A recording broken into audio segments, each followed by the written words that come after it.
Assalamualaikum warahmatullahi wabarakatuh.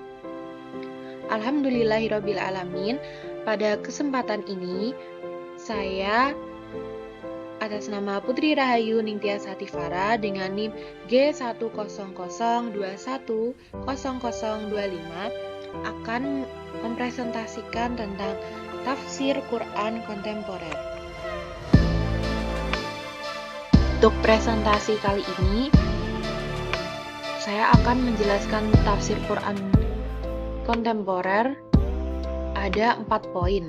Yang pertama ada dari definisinya, yang kedua dari sumbernya, 3 corak, dan keempat metode yang ada dalam tafsir Quran kontemporer. Poin yang pertama yaitu definisi dari tafsir Quran kontemporer. Tafsir secara bahasa artinya menerangkan dan menjelaskan. Nah, menurut Manak Khalil Al-Qattan, arti tafsir secara bahasa adalah menyingkap. Menurut istilah, tafsir adalah ilmu untuk memahami kitabullah yang diturunkan kepada Nabi Muhammad SAW, menjelaskan makna-maknanya, serta mengeluarkan hukum dan hikmahnya.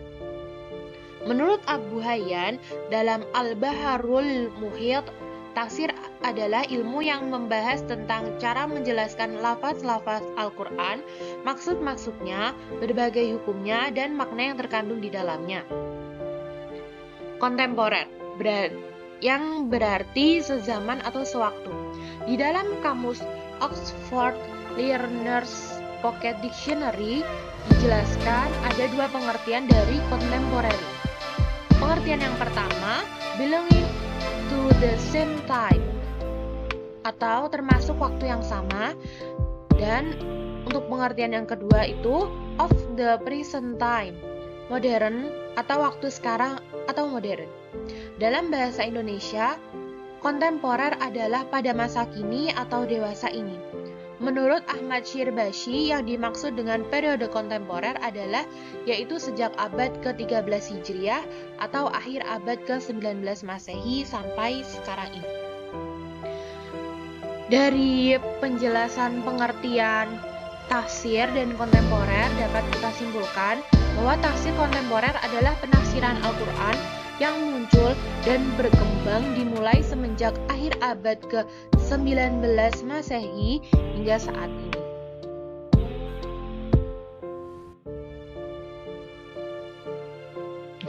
Lalu poin yang kedua adalah sumber tafsir Quran kontemporer. Nah, menurut Rashid Ridho, sumber tafsir kontemporer ini memiliki perpaduan bentuk antara bil ma'thur dan bil ra'i, atau yang disebut dengan sahih al-manqul wa sharih al-ma'qul, yakni menggunakan riwayat yang benar dan nalar yang bagus.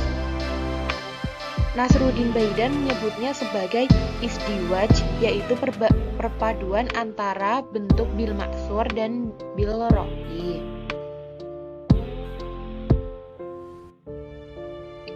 Poin yang ketiga adalah corak dari tafsir Quran kontemporer. Nah, menurut Muhammad Husain Az-Zahabi dalam At-Tafsir wa Al-Mufassirun itu ada 4 corak penafsiran dalam tafsir Quran kontemporer. Nah, untuk yang pertama itu ada corak mazhabi. Nah, corak ini itu menafsirkan ayat-ayat Al-Quran dengan nuansa atau kecenderungan seorang mufassir terhadap mazhab yang beroperasi dalam ruang lingkup akidah yang diyakininya.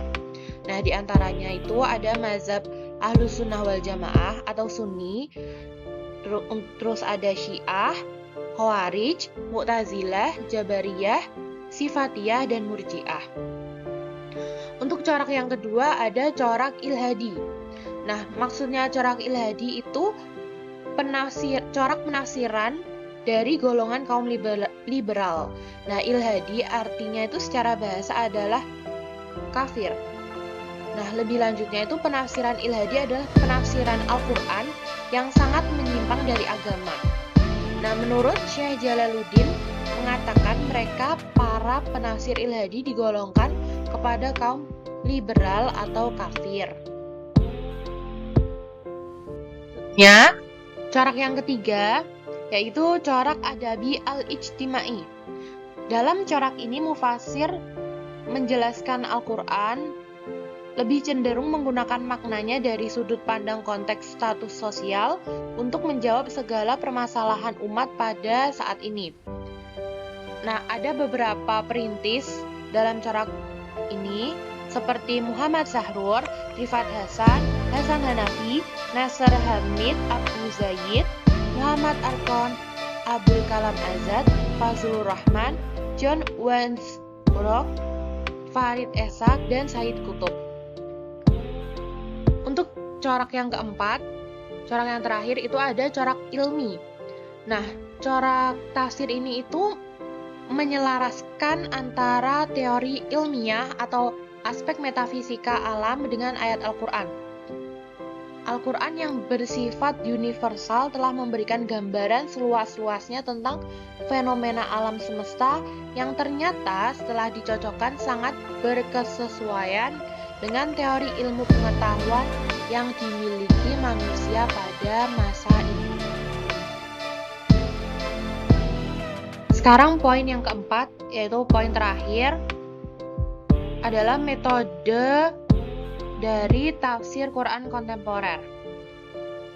Metodenya ada dua. Yang pertama metode maudhu'i dan yang kedua itu metode kontekstual. Nah, metode maudhu'i ini mempunyai definisi yang mengumpulkan ayat-ayat Al-Quran yang mempunyai tujuan yang satu, membahas topik atau judul tertentu dan menertibkannya sesuai dengan masa turunnya dan asbabun nuzulnya. Juga memperhatikan ayat-ayat tersebut dengan penjelasan-penjelasan, keterangan-keterangan, dan hubungan-hubungannya dengan ayat-ayat yang lain dan mengistimbatkan hukum-hukumnya. Yang kedua ada metode kontekstual.